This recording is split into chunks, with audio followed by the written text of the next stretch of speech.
don't do that. We make sure that everything that we do, all of our worship, all of our belief is what? Set apart. Set apart.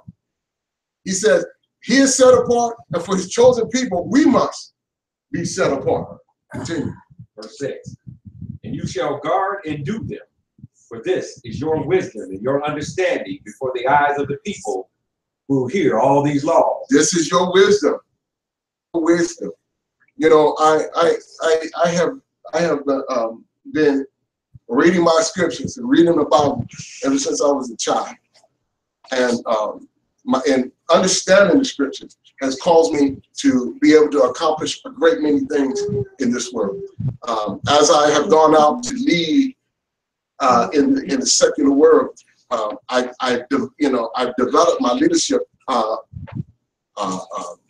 style off of the scripture, and it has caused me to make a great income. I was working amongst 11 managers. Every one of them had degrees, and I'm the only one not with a degree.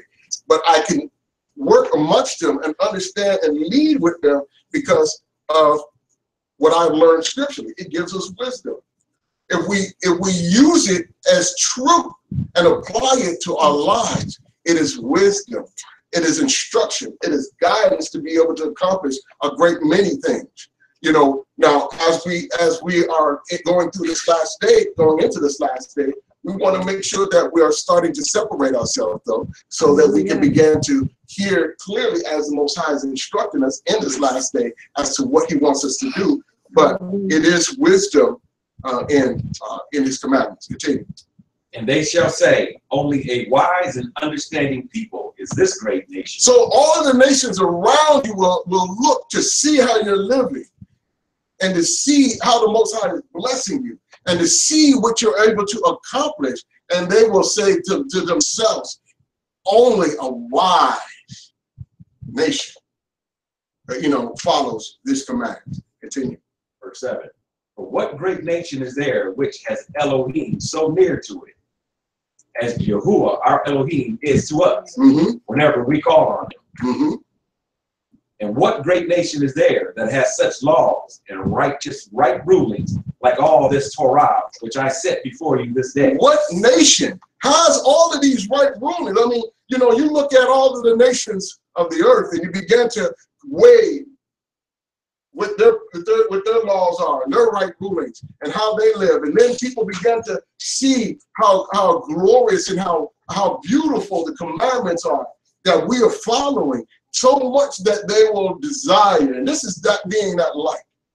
Yeah. We want to be a light to the world, but we've got to get to that point where we've submitted wholeheartedly to His commandments. And when we're doing that, all of the nations of the world will begin to look in and say, you know what? I want to be part of that. I want to be able to experience what they've experienced, the glory and the life that they're living because of the right rulings that have come from the Most High. Continue. Verse 9. Only guard yourselves and guard your life diligently, lest you forget the word your eyes have seen. So guard them. We've got to make sure that we're not influenced by the world. See, we're amongst the world in this land of captivity, and it's much influence. How much TV are we watching every day? That's a lot of influence that we're getting. So we've got to guard. Is the TV causing us to be watered down in our belief, watered down in how much we pray, watered down in how much we read the scriptures, watered down on how serious we take his commandments. We have to guard to make sure that we're upholding it, that it's more important than all of the things that we're learning from society. Guard to hold on to it. Continue. Unless they turn aside from your heart all the days of your life. And you shall make them known to your children and to your grandchildren. These things are, and I envy those that have small children that are able to raise them up in Torah. I wasn't able to raise my children in Torah. It pains my heart, when I see and I listen and I hear that they don't understand Torah. They're grown, they're still striving to understand life in the world. And had I only been able to give them Torah, had I only been able to sit down and give them instruction. And so the only thing I have left now is to speak to my grandchildren. But those that do have children, the scriptures let us know, and it encourages us on a daily basis. Speak Torah to them, teach them Torah, so when they grow, they understand Torah. Torah is part of their life. That this is how they live, how they govern their life.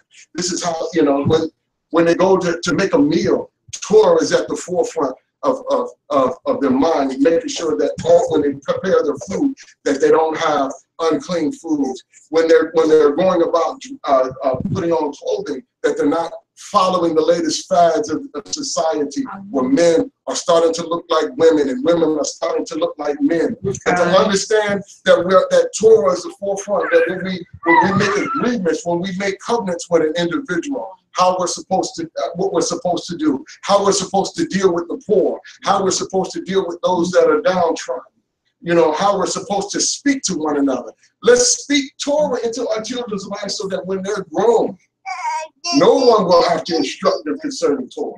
That this is their way of life, that this is how they see the world through the eyes of Torah. Continue. Verse 10. The day when you stood before Yahuwah, your Elohim, in Horeb, Yahuwah said to me, assemble the people to me, and I make them hear my words. I'm going to make them hear my words. I'm going to get their attention. You know, it's not going to be one of them things where it's going to be a still, quiet voice in you. You know, I'm going to make them hear me. They're going to hear what I have to say. They're not going to have a choice but to hear, because when he speaks, all will listen. Yeah. So that they learn to fear me all the days they live on the earth. If you were on the out call, we were talking about the proper fear of the Most High and what that looks like, and how how that's supposed to affect our lives, having a proper fear of the Most High. Continue. And teach them to their children. Mm-hmm. And you came near and stood at the foot of the mountain. So they were standing at the foot of the mountain now, and they're all in anticipation, waiting to hear from the Most High. And the mountain burned with fire to the heart of the heavens. Mm-hmm. Darkness, cloud, and thick darkness. I mean, they understand what thick darkness looked like. Right. You know, when they were in Mitzrayim, and darkness came over all of Mitzrayim, except for what place? Goshen. And this darkness was so thick that it could be felt. Can you imagine a darkness so thick that when, you know, you can't see anything, but when you get up to move, it feels like something brushing against your skin. I mean, that's how thick that darkness was. So they understand what that looks like when thick smoke and darkness comes over.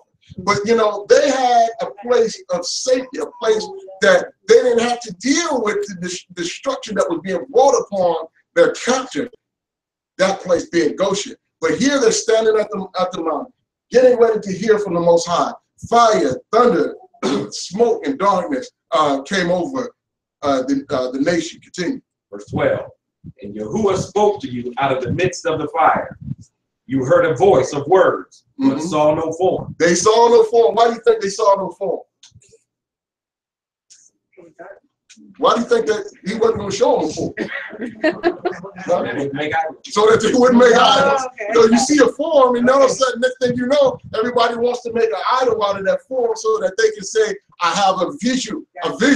And he says, I don't want you to have, and we'll learn that later, but not to be making idols. So we have to be careful that we don't create idols for ourselves or look to have forms and figures that we worship the Most High through. Nothing. We need to have a direct relationship with him. So no, he's not going to show us no form. So they heard a voice, but they saw no form. You only heard a voice. Verse 13. And he made known to you his covenant, which he commanded you to do, the 10 words. And he wrote them on 2 tablets of stone. He made to you a covenant. He made to you a constitution, something that as a nation we would live by, that all of the commandments and all of the right rulings will be based out of. If we understand these 10 commandments, then we can understand and reflect on all 613 commandments that we are to live by. But here he gave us 10 words, that constitution by which all, and through that again, we understand because it's a revelation. His commandments are a revelation of his character. If we don't know what he thinks, if we don't know how he feels about things, we don't understand his character. But once we know how he feels about things, how he feels about his creation as to what we're to eat, how we're to deal with it, what is meat and what is not, what is to be a helpmeet and what is not to be a helpmeet, then we can understand clearly how we're to view the world and how we're to view those things of creation. But we have to hear his commandments in order to do that. Often we see the churches struggle with what's sin and what's not sin. I grew up in an organization that when I was a child, there was a whole bunch of sins that by the time I was 16 years old, they weren't sins no more. You know, why is that? Because they weren't reading the commandments of the Old Testament. So they started trying to come up with commandments and right rulings of themselves, but because man is trying to come up with them, they can't stand. Why? Because they're coming from a faulty system, and they're coming from a man that was born in sin, and so his laws, his rulings are not going to be sound. And so in order for us to have right rulings, laws that are worthy to follow, they had to come from the Most High. And so he wasn't going to give it to Moses and say, Moses, you sit down and see what you can come up with. No, you sit down and listen to me, and I'll give you the commandment, and then you go tell it to the people. Continue. 14. It be at that time to teach you laws and right ruling. Commanded him to teach those laws and right ruling, but he's going to give them a spirit to do it in. Continue. For you to do them in the land which you pass over to possess. Therefore, diligently guard yourselves, for you saw no form when Yahuwah spoke to you at Horeb out of the midst of the fire, lest you should do corruptly and shall make for yourselves a carved image in the form of any figure. Yeah, you had to read a little ahead. You had to read your Torah portion and answer the question. See, that's what I mean. So we don't want to do anything corrupt. Had you seen that figure, they would try to make an idol out of it. Now, we know they still did anyway. But he wasn't going to have to say oops. He understands the heart of these people. They were stiff-necked people. And we still are stiff-necked people. And we were prone to do things that we ought not do. He understood that. And so he made sure that you're not going to see a figure. Why? Because I know your heart. I know what you'll do with it. I know how corrupt you are. And he speaks to that often as we get through. We'll see that, even before they got into the promised land, he began to tell them what they would do and how they would fall away and how they would sin and how they would go after other mighty ones. Why? Because he knew the condition of the very people that he was calling. But he wasn't calling a perfect people. And he lets us know that we weren't better than all the nations of the earth. We weren't greater in number. Actually, we started off as one man. And from that, a family was born. And from that, 70 entered into Mitzrayim. And out of that 70, a nation was born. And now he's establishing that nation at the foot of the mountain. Continue. The likeness of male or female. Verse 17. The likeness of any beast that is on the earth. I didn't show you a likeness of male or female or any beast on the earth. Or the likeness of any winged bird that flies in the heaven. The likeness of any creature that creeps on the ground. Or the likeness of any fish that is in the water under the earth. Now, this is a precept to understand that anybody that's got any forms of anything that was created, whether female or male, or any creature on the earth, if you're holding value to these things as a tool of worship, he's letting you know that that's corrupt. We're not to do that. And we have to be careful of this because we easily fall into idolatry. Idolatry is extremely easy to fall into. It's not something we sit down and think about. It's something that just we find ourselves doing because of poor habits.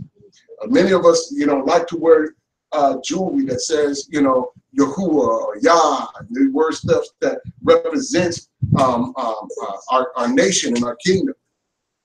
But we have to be careful that these things don't become idols to us. You know, and sometimes, you know, we wear them so much that we begin to think that, you know, we begin to have emotional ties to these things, and we leave out the house and we don't have on the, you know, familiar things, and all of a sudden we feel like somehow we're not connected. Well, when you start to feel that way, understand that you're slipping into idolatry. You know, if there's anything that you got to carry in your purse, and if you don't carry that in your purse, somehow I feel like somehow I'm losing connection with the Most High. Understand you're slipping into idolatry. Even if you're carrying your books, your Bibles, and your apocryphas. I know many of us like to carry it around to be prepared and be ready. But, you know, sometimes we need to leave it back and to rely on the Ruach to speak. Because if we're only relying on that, and if somehow we feel like we don't have what it takes to be able to meet society, it has become an idol to us. And so idolatry is easy to slip into. So we always have to be guarding ourselves. We always have to be watching and evaluating to make sure that idolatry doesn't slip into our lives. Continue. Verse 19. Lest you lift up your eyes to the heaven, and shall see the sun and the moon and the stars, all the hosts of the heavens, and you be drawn away into bowing down to them and serving them, which Yahuwah your Elohim has allotted to all the peoples under all the heavens. All of the creation, no matter whether it's stars in the heavens, the sun, and we know that most of us have seen those pictures when we see Hamashiach portrayed. We see a big disc behind his head. I grew up and I used to ask, what's that? Why you got to have that thing back there? And they said, well, that identifies that, the glory. No, I come to find out that those that worship the sun put that back there, and so they're trying to tie sun worship in with the scriptures. So if you have pictures, and I've had pictures that have this little sun disc back there. I painted out. Why? Because I don't participate in sun worship, and nor do I want that represented in my home. And so I picked that out. I'm a good enough painter to do all of that. But that's beside the point. I don't care if y'all, use a crayon and color that out. We don't need to have, any representation of any other worship in our home. And so we need to look at some of these things. And I know even some of our scripts, they got pictures, and them pictures, they put the little sun disc back there, and they put halos on, and I mean, ain't none of that stuff in the scripture. It's not in the scripture. Verse 20. But Yahuwah has taken you and brought you out of the iron furnace, out of Mitzrayim. So if he's brought you out of the iron furnace, Mitzrayim, want to go back. Why do we want to participate in, and we got a lot of people that are waking up conscious. I say waking up conscious because they ain't waking up to understanding truly who they are, because they keep wanting to go back to Kemet. And so if he brought us out of that, then we don't pick Kemet up, in this last day. We got to leave that stuff behind. That's not something we add to into the mix of how we worship. So you look at the way, you look at these crosses, and you look at these hairstyles, and you look at this wisdom literature that's supposed to be coming out of Kemet. Just because you say, well, we're connected to Africa, that we got to connect to our African roots, and so they're picking in everything that they can find out of Africa. Well, that's not our roots. Our roots came from the foot of this mountain when we made a covenant with the Most High, and these are the things that we follow. And he brought us out of idolatry. He brought us out of that iron furnace, out of Mitzrayim, out of paganism. Hallelujah. To be his people and inherit it. We ought to be his people. His people. To a continent. We are his people. We are created for him. He established us as a nation. We didn't establish ourselves as a nation. We were just a family. Coming out of Egypt, there were so many of them, but we weren't established as a nation.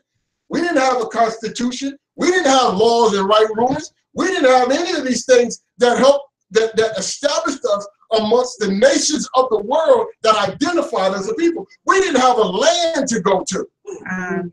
We had a promise, but until it was given to us, we didn't even have it. We didn't have a stake in anything.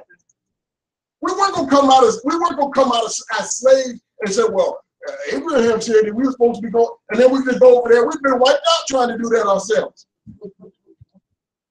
Who established us to be able to go in and have a land so that we can be recognized amongst all the nations of the world? The Most High did. And he gave us laws in the Constitution of right. Continue. As it is today. Verse 21.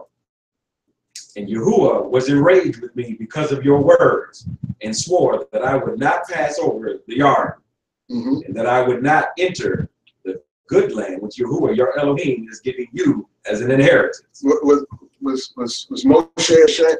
Was he so ashamed of what he did that he couldn't share it? As a good leader, we have to understand that even our faults teach our children. Sometimes, we have to sit down and say to our children, I've made mistakes. Our children shouldn't be going through life thinking, Daddy ain't never made a mistake. Daddy will never do nothing wrong. Daddy ain't never had to say, I'm sorry. So I'm gonna go through life. I ain't gonna never say sorry either, because my daddy ain't never said sorry. You go child go through, you're gonna be ruined. Because you have to understand we're not perfect. We make mistakes. We have to ask for forgiveness. And Moshe, as a good leader, understood that I've got to let the people know the errors that I made that are keeping me from being able to enjoy what they're going to enjoy. I cannot go over with you because of my sin. I cannot enjoy the good land that I brought you to because I was disobedient. And so I cannot inherit it. Continue. Verse 22. For I am to die in this land. I am not passing over the Yarden, but you are passing over and shall possess that good land. Guard yourself. Guard yourself, he said. Why? Because he just got through telling you where he made mistakes.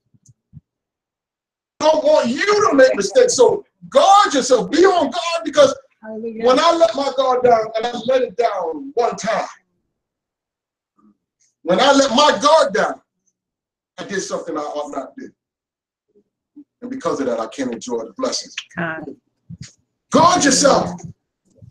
Because any one thing that we do could be it. Everybody doesn't keep getting chance after chance. You can't just say, well, Shema, I've been seeing Shema saying over and over again, and most I keep forgiving him. So I'm just going to I'm going to do this one thing this one time. And it'll be the last time. Because, see, mercy is not fair.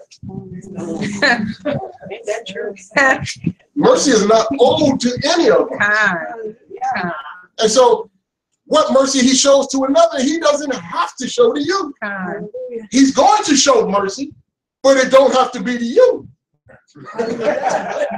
So we don't look at what somebody else does, trying to determine what I'm going to do, because right now I'm going through, my wife that said something she ought not say to me.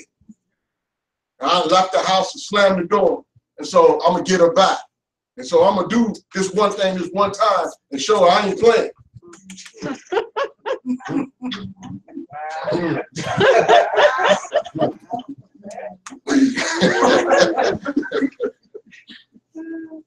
Read. 23 again. Guard yourselves, lest you forget the covenant of Yahuwah, your Elohim, which he made with you, and shall make for yourselves a carved image in any form, as Yahuwah, your Elohim, has commanded you. For Yahuwah, your Elohim, is a consuming fire. He is a consuming fire. He is so consuming that he's reading all of your thoughts. He understands all of your body gestures, all of your eye movements, every flutter of your heart, every aspect of what you're doing. He is a consuming fire. Don't think that you're going to be able to go in and before his presence and somehow you're going to be able to keep something back. There's an all-consuming fire. When a consuming fire hits you, it's not looking to burn one spot. No. It's a consuming fire. It's looking to burn all. It's gonna hit every area. He is an all-consuming fire. Continue. A jealous L. I'm not playing with you. I'm not gonna share you with nobody else. I'm not gonna bend over backwards, and I'm not gonna be forgiving of it. I'm a jealous L. I'm gonna let you know up front. Opportunity. I'm not playing. I'm not going to keep dealing with somebody that's not going to hear and follow my commandment. 25. When you bring forth children and grandchildren, and shall grow old in the land, and shall do corruptly, and make a carved image in the form of whatever. Did he say if you do that? He said when. When you do this, because he knows you're gonna do it. I mean, I know who I'm dealing with. This ain't no mystery to me. You know, I knew you from before you were born. Knew your character, your personality. Knew your strengths and your weakness. So when you get over here, and when you start doing these things, continue. And shall do what is evil in the eyes of Yahuwah, your Elohim, to provoke him. I shall call the heavens and earth to witness against you. I'm gonna call the heaven and earth to witness against you. Because see, all of that's witness, all of it hearing right now. And so it understands the covenant that you have with the Most High.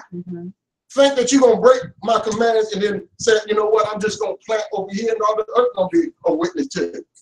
It ain't gonna yield its fruit. You think that you're gonna say, well, I'm gonna do what I want and how I want, when I want. You may not get it. How come it's raining on Shema's land? It ain't raining on my land. Why? Because the very nature is being a witness to your sinfulness. I can't get a break. Why can't you get a break? Why? Because you won't do right. You won't do right. When the scriptures say that in Deuteronomy 28 that these curses will pursue us, it don't make a difference if you're on an island by yourself.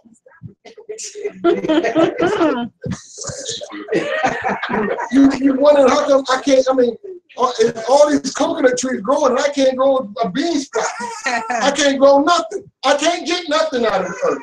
I can't get no rain. I can't get, why? Because the curse done caught up with you. It done pursued you, found you, and the earth and all of heaven is witness as to the fact that you belong to him and you are in disobedience.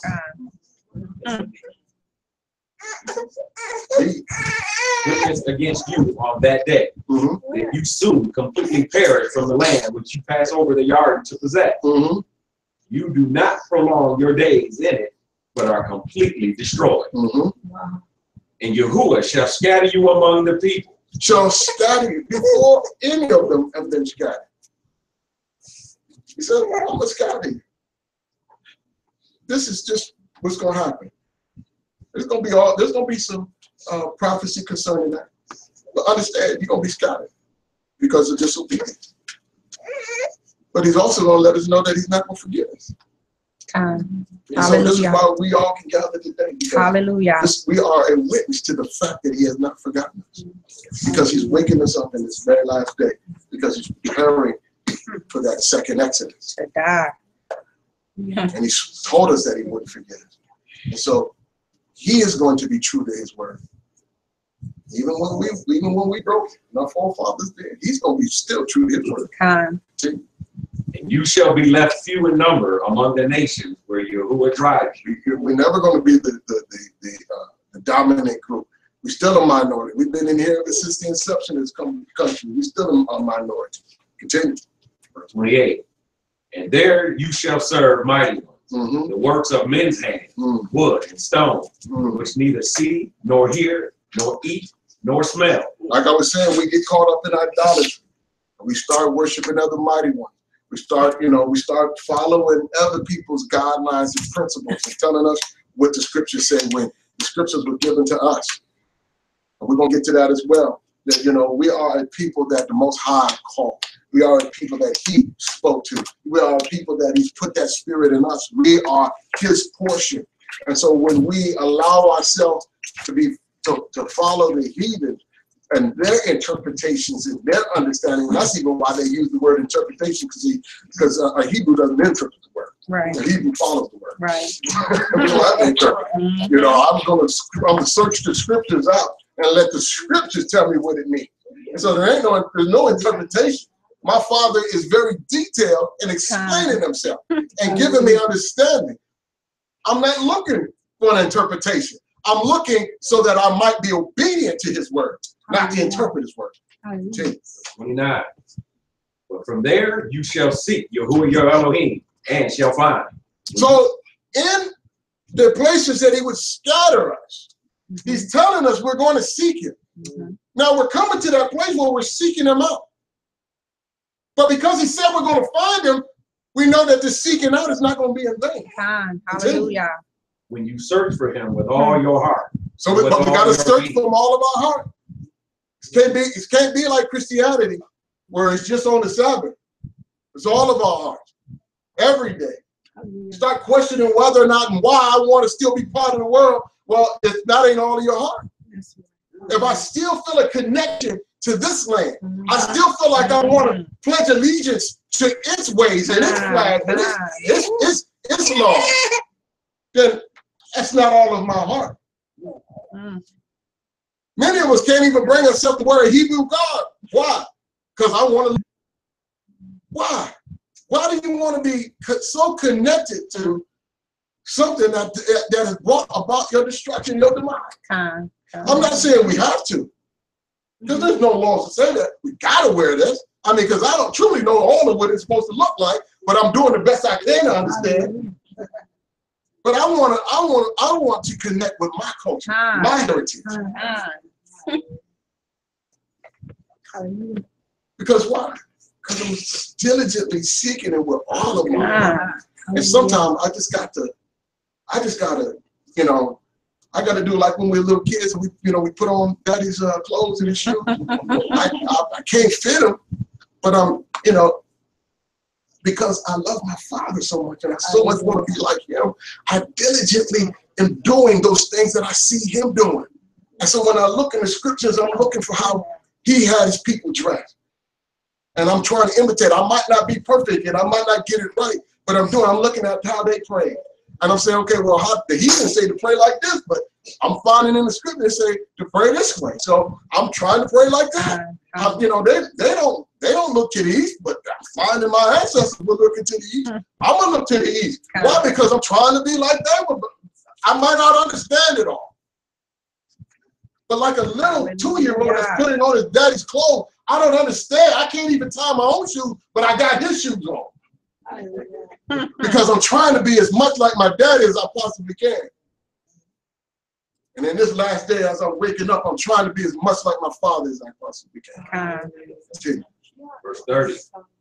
In your distress, when all these words shall come upon you in the latter days, then you shall return to Yahuwah your Elohim and shall obey his voice. And when is this going to happen?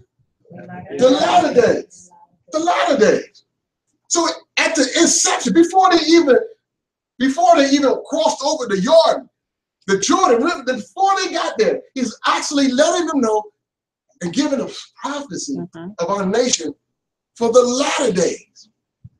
For the latter days. Nowhere in here did he say, in the latter days, y'all won't have to follow these commandments, but he didn't say that. Because he could have said that. Y'all got to follow the commandments today, but in the latter days, y'all don't have to follow them, but y'all can still call on him, and he'll hear you. No, he didn't say that. So he's tying in, even though he said, follow the commandments, teach your children, teach your grandchildren, guard yourself. Don't do like I did and mess up, but stay focused. Because in the latter day, when you call on him, and you begin to realize where you've made a mistake and where you've fallen short, he's going to hear you. Continue. 31. You got a long way to go. For Yahuwah your Elohim is a compassionate El. He does not forsake you, nor destroy you. He does not forsake you, nor does he destroy you. So we still exist. These people that are telling Israel doesn't exist, that somehow the church had to take its place, replacement theology, No, he lets us know before we even get over to the door. I'm not. Yeah, you're gonna always be here. I'm not gonna forsake you. I'm not gonna forget you. I'm not gonna totally destroy you. I don't care if I got two, one male and one female. I'm gonna get my nation, but I'm not gonna totally destroy you. Nor forget the covenant of your fathers, which he swore to them. So, and the covenants all stand. The covenants don't change. They are built upon. But the covenant that was made in the garden still stands. The covenant that was made with Abraham still stands. The one that was made with Yitzhak and Yaakov, it still stands. The one that was made at the base of the mountain still stands. Built upon and strengthened. But they all still stand. Continue. Verse 32. For ask now the days that are past, which were before you, since the day that Elohim created man on the earth, and ask from one end of the heavens to the other end of the heavens, whether there has been a word as great as this. There has not been a word great as spoken. Amazing. Check it out. Ask. Go back to y'all historians. Find out, see if there's at any point in history where there was that there's something greater than what is happening right here as I'm establishing my nation of people. Nowhere, no nation of people has had the opportunity to stand and hear the voice of the Most High. No nation of people has been chosen to be special to him. He is letting you know that this is a great moment, great opportunity, far above anything that has ever happened before. Continue. Or has been heard like it. Nothing has even been heard like it. Because see, they're idols and them false gods didn't speak. They can make up stuff. What they think they want, they believe. They can try to say that he did this or that. But none of them has heard the voice. None of them have seen the demonstration of the Most High before them. Continue. Verse 33. As a people heard the voice of Elohim speaking out of the midst of the fire. Has it? Has any nation of people heard the voice of the Most High speak out of the fire? No. None other than Israel. Continue. As you have heard and lived. And if they did, they ain't living. Verse 34.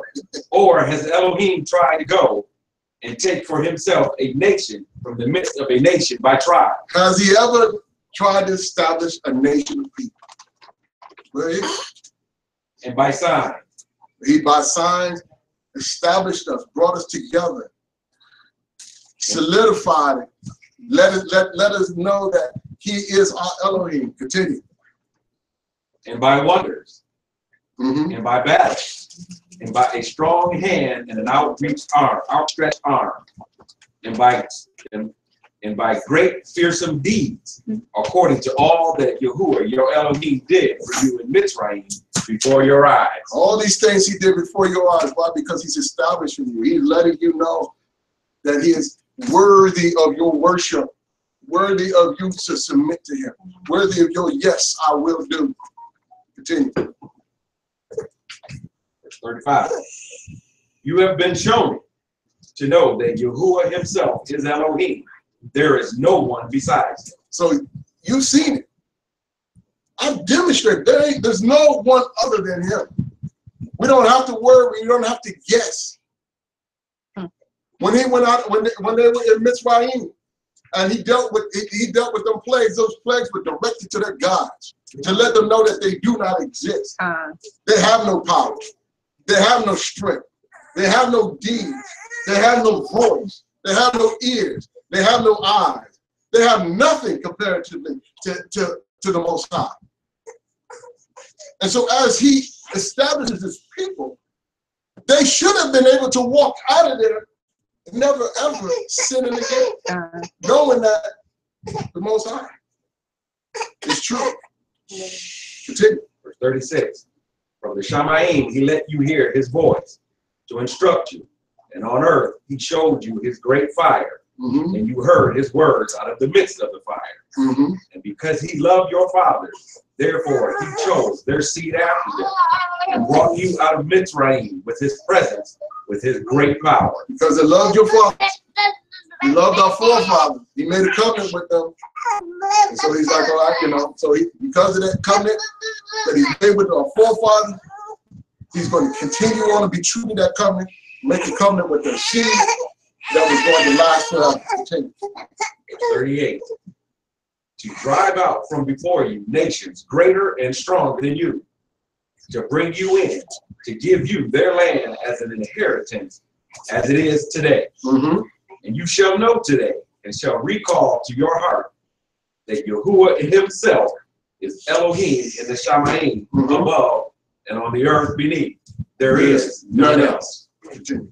Hallelujah. And you shall guard his laws and his commands, which I command you today, and that it is well with you and with your children after you, and so that you prolong your days on the soil which Yahuwah your Elohim is giving you for all time.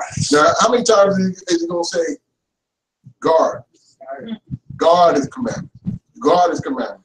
God is commandment. God is commandment. God is commandment. Over and over and over and over again. It is so important for this to be at the forefront of your thinking when you place your feet on the floor every morning. I got to guard his commandment. Matter of fact, the clothes that we put on should speak to us, guarding his commandment. When we wear those fringes and our tzitzit, he's saying those things tell us that are a reminder that we guard his commandment. We've got to live it out. We've got to walk this out. We've got to focus every single day in every conversation. When I look in the mirror that last time before I leave the house, am I guarding his commandments by the way I look?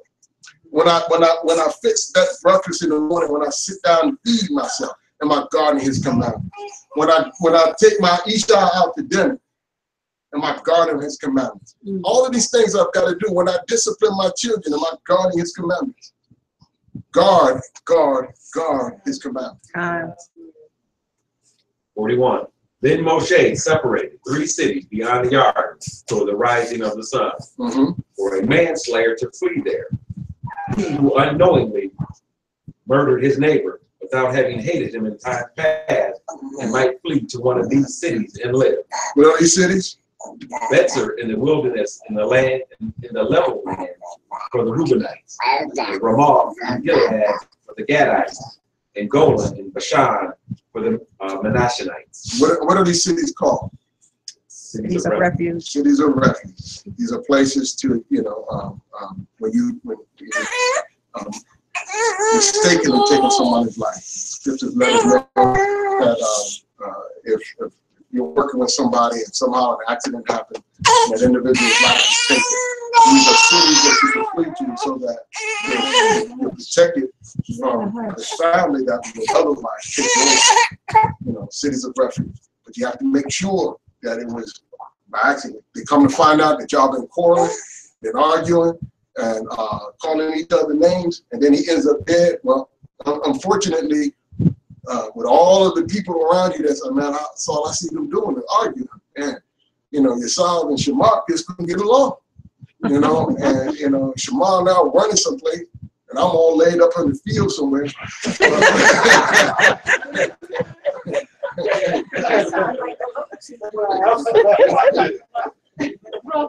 Well, once the elders of that city find out, they're gonna turn them over.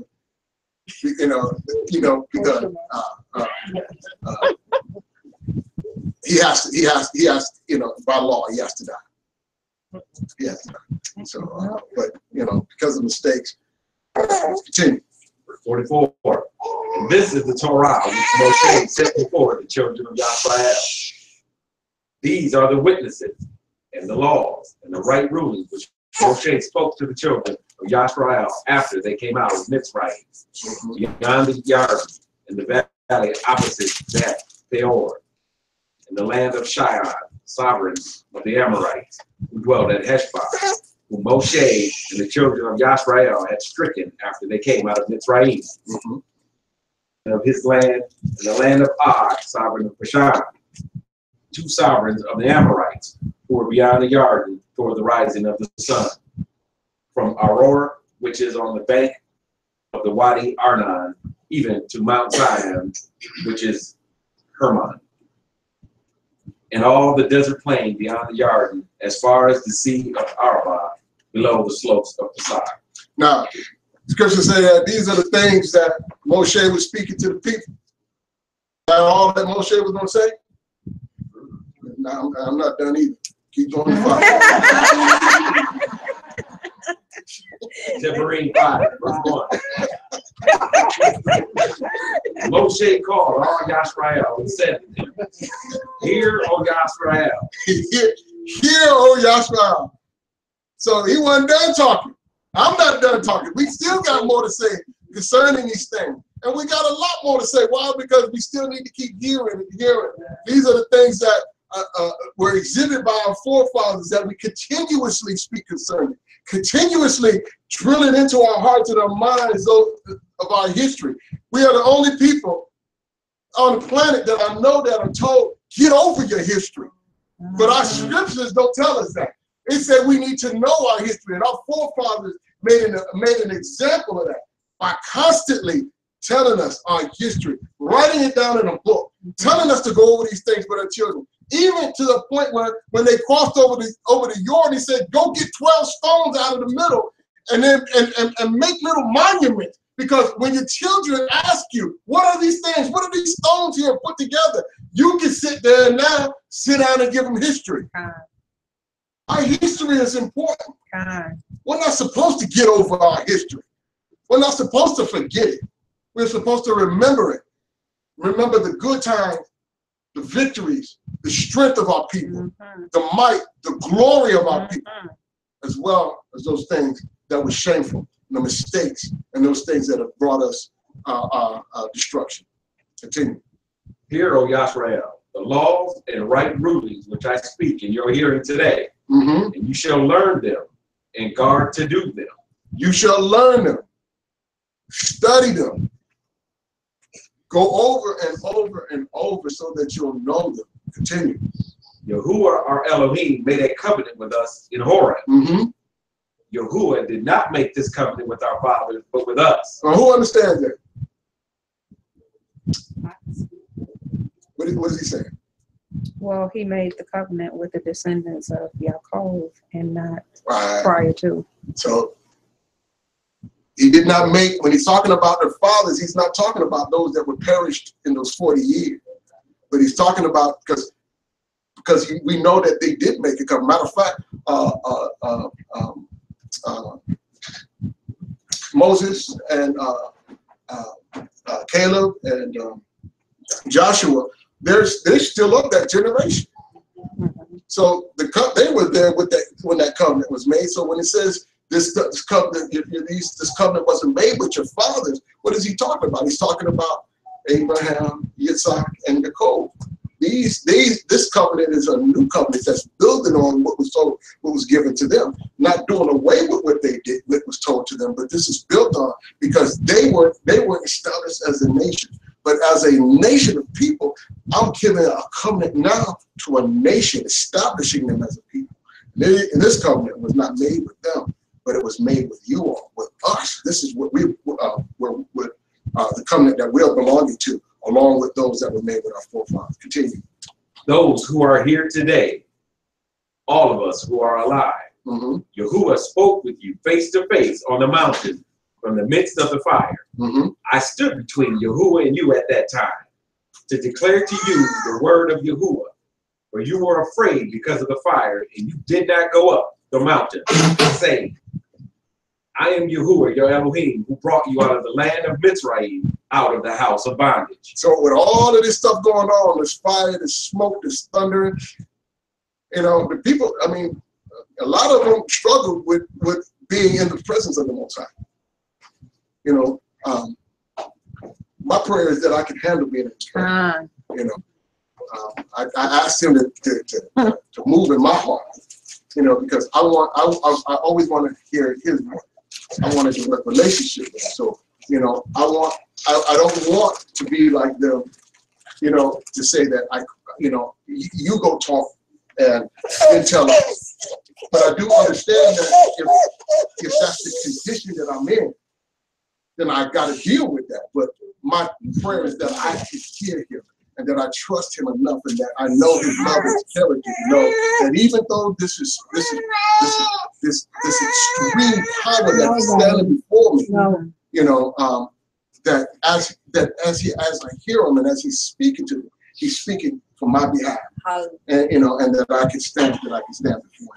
Continue. Verse 7. You have no other mighty ones against my faith. You do not make for yourself a carved image, any likeness of which is in the heavens above, or which is in the earth beneath, or which is in the waters under the earth. So so any other mighty ones, he's letting us know that this is not a co-op where you know we got all these these gods, and you know I'm gonna be God on Monday, and we got a God for Tuesday, and you got a God for this month, another one for the next month, you know. And the pagan world does that.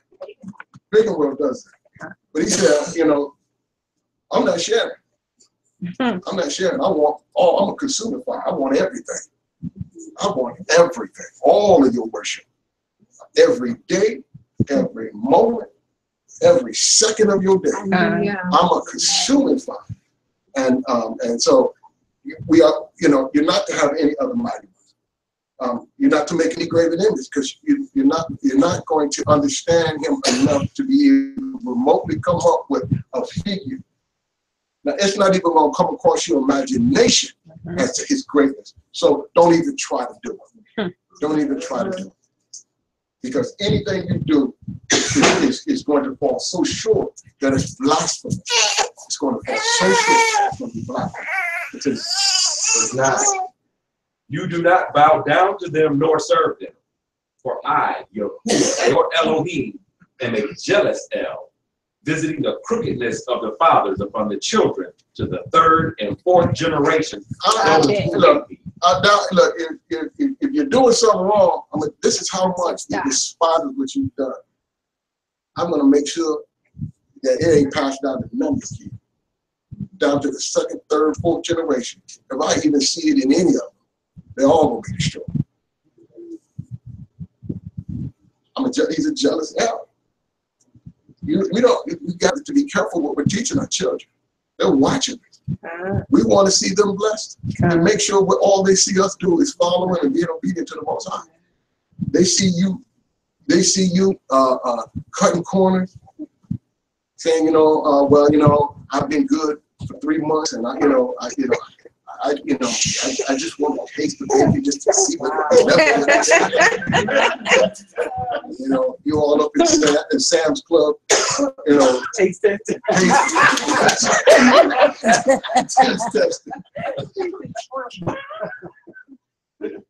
And your son sitting up there looking at you, man, I know this boy. He's saying I don't want none, but you like, then you think, why daddy eating pork? Well, see, you're teaching them to be disobedient. And this is why he's going to find himself even punished for your sin, because he's going to pick up on that lack of fear for the Most High. And even though it may not be as bad as yours, it's going to cause him trouble. And so then his trouble is going to cause his son trouble. It's going to bleed out eventually. But you have to be careful what we're teaching our children. If we want them to be able to be prosperous, and we want to see them worship and do great in the eyes of the Most High, then we have to make sure that we're teaching them and we're demonstrating before them all that they need. Continue. Verse 10. But showing loving commitment to thousands, to those who love me and guard my command. We're showing loving commitment to thousands of generations. You show them love and commitment, you'll never find me turning away from you. Or your generations. I will always be there. But make sure that we're constantly giving them all they need and showing them so that they'll have the proper fear and respect for the Most High. Read. Verse 11. You do not bring the name of Yahuwah, your Elohim, to naught. Don't bring it to naught. You ain't got no business using his name. Don't say his name. Hallelujah. You ain't gonna stand up for his name. Then don't swear by his name. Hallelujah. You ain't gonna live. You're not gonna live according to his commandments. Don't call yourself a Hebrew. Don't call don't go around trying to wear fringes. You ain't gonna live right because all you're doing is bringing blasphemy upon him and causing his name to become to be of naught. And so be careful of the words you say. Careful of what you say. You going around on your job and you want to tell everybody that you one of the Most High's children, and then secret up in the closet somewhere with the secretary. Hallelujah.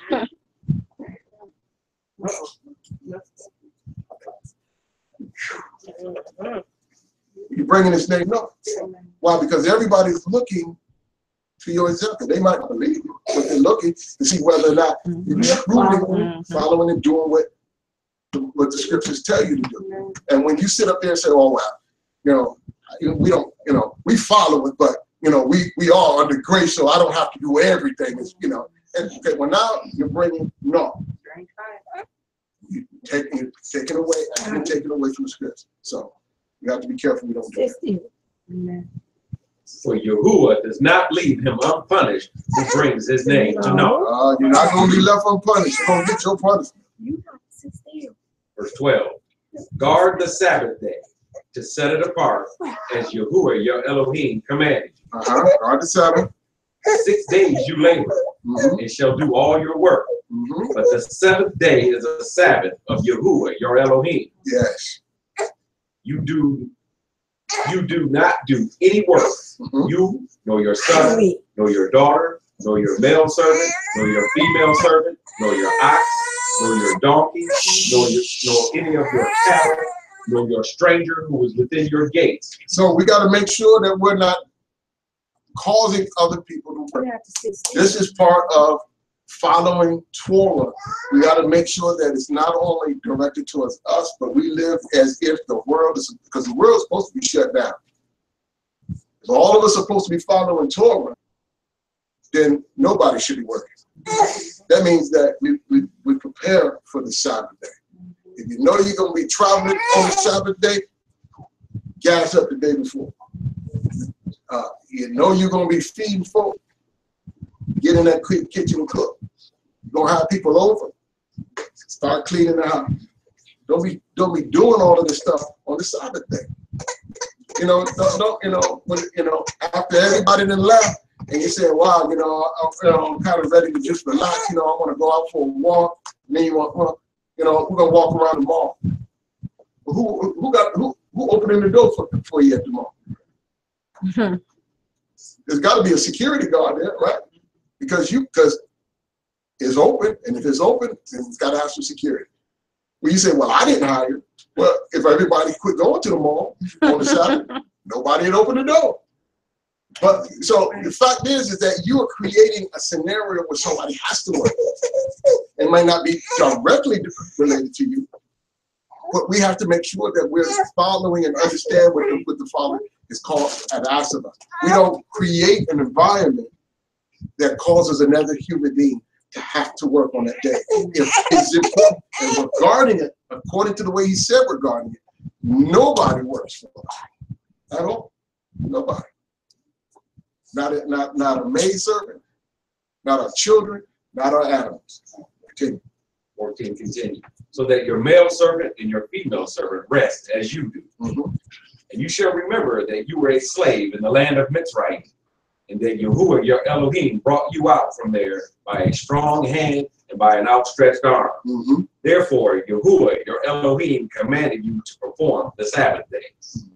Okay. Respect your father and your mother, as Yahuwah your Elohim has commanded you, so that your days are prolonged, and so that it is well with you on the soil which Yahuwah your Elohim is giving you. We have to respect. It didn't give a qualifying word. There's not a qualifying word in it. It didn't say respect those fathers that are respected. It didn't say respect those mothers that talk to you right. We've all been damaged in this land of captivity. And all of our parents raised us with with a percentage of damage that was done and that was passed down to them. And we will all raise our children with a percentage of damage that has been passed down to us.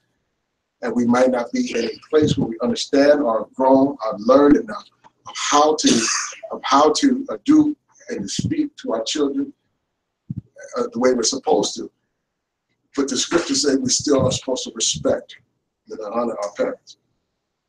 And if we're learning these things and if we're teaching this, then eventually we're at this point where the scriptures become our source of healing. Because see, this nation ain't gonna try, it's not gonna heal you. They don't want you here. They don't want you thinking right. They don't want you to raise your children right. Because it wants to keep you in bondage. It wants to keep us, at the bottom of the totem pole. But the scriptures are giving us what we need to be able to climb out, to find our place of blessing. But we've got to be obedient to that. So even though many of us, and often, I mean, it's like 90% of ox that you run into weren't raised by their fathers. Some of them don't even know who their daddy is. They never met him. But we're still to respect them. We don't have to try to be like them. But if you're 50 and some 70-year-old man knocks at your door and he says, I'm your daddy, I know at that point you're ready to put him in the early grade. Where you been? And or I use some other choice words to tell him to get off your porch. But that's not showing the respect that Torah teaches. We have to understand that, that man suffered damage. And because of that damage, he could not do what I'm doing for my children. He may not ever be my daddy to me or a father, but I'm going to respect him, especially because I got a 5-year-old that's watching. Well, he ain't 50, but a 5, I hope. I don't know. It could be. Yeah. But whichever son is watching, however old he is, over your shoulder, he's going to see that he wants to make sure that you follow the Torah as he's honoring you. You honor your father, even though he wasn't honorable. And mothers alike. She may have been prostituting herself. You may have even been born out of prostitution, but you still have to honor her. You still have to honor her. Again, you ain't got to make a room for it downstairs. You ain't got to give her, your bank account, but you still have to speak to her with a level of respect and honor according to Torah, so that your daughters will understand how they are to respect you as they watch you respect her. Continue. Verse 17. You do not murder. You do not commit adultery. You do not steal. So we do not murder. We have to have a healthy respect for life. We do not commit adultery. We have to understand and respect what does not belong to us and the covenants that we make. We make covenants with each other, amongst each other. And as our Father is honoring his covenant with us, we honor those covenants that we've made with each other. And so I don't break that. And by going and doing something that with somebody that I should not do. So we do not commit adultery. Verse 20. We don't steal, and we don't take what belongs to each other. So we respect each other's property. We respect what belongs to somebody else. Again, these things we're going to continuously see our Father exhibit, and he wants to see those things exhibited in us. Continue. 20. You do not bear false witness against your neighbor. All of our conversations must be truthful. They must be honest. He is speaking to us truth, and he wants us to speak to each other in truth. Continue. You do not covet your neighbor's wife, nor you desire your neighbor's house, his field, nor his male servant, nor his female servant, his ox, nor his donkey, or whatever belongs to your neighbor. And this really, although yes, it is offensive to them who you're covenant from is offensive to the Most High, because He is providing for you. I don't want, you know, just like you don't want your wife looking at some other man coveting what he got, you know, and coming back to you and expressing how come she ain't got no, you know, she ain't no Mustang in the yard. He giving his wife a Mustang. Well, now, you know, now she's requiring of you so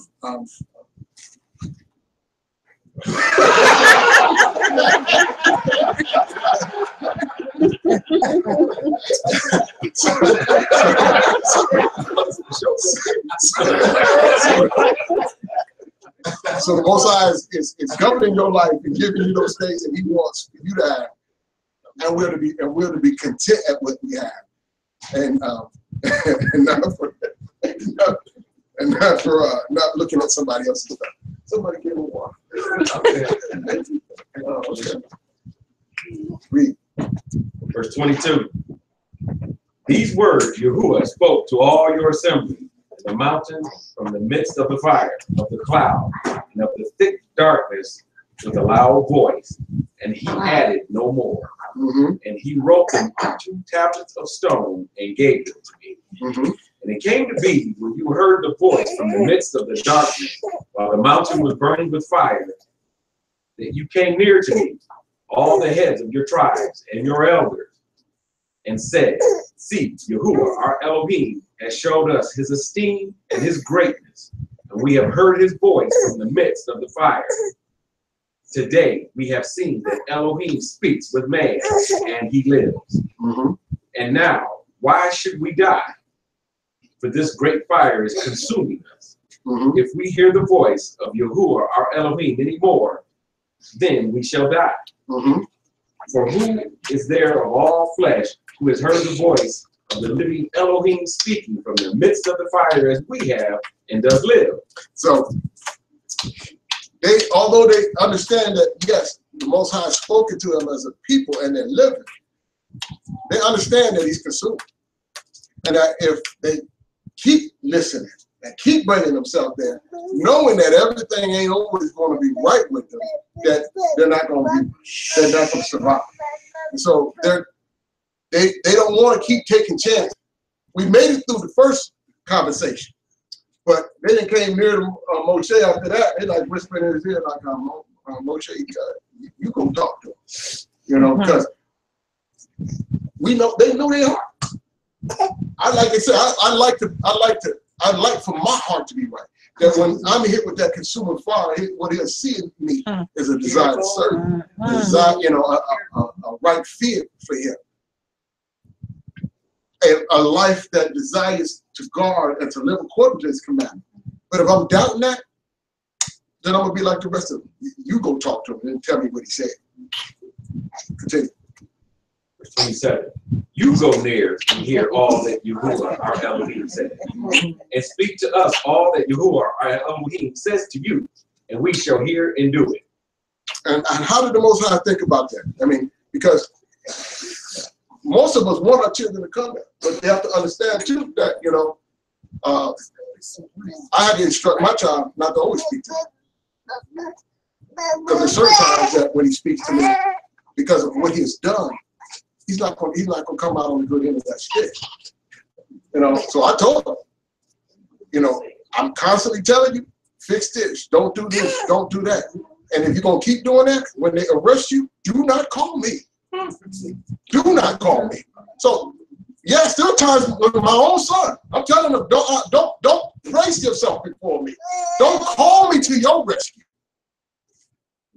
Because all of what I've told you is a consuming fire. We're going to bring it upon you. Because I'm going to look into all of what you just did and why you in this position, and I might leave you there. So we've got to be, you know, just like the Most High. How do you think he feels about it? Does he say, well, Moshe, go back to them and tell them I'll be a little bit more quiet next time. It won't be so much fire. We'll just have a little bit of smoke.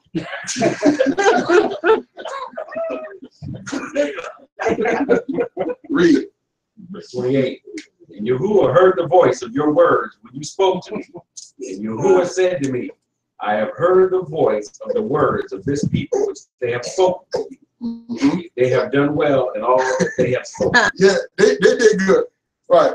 They all not keep coming up to the mouth. Because I know their heart. And and there's a consuming fire, each time they keep coming, there might be a few coming but not coming back every time. Because they're not in the right place. Because they won't be obedient. They won't believe. They won't trust. So this is a good thing. Until these people get to this point where they understand who it is they're speaking to.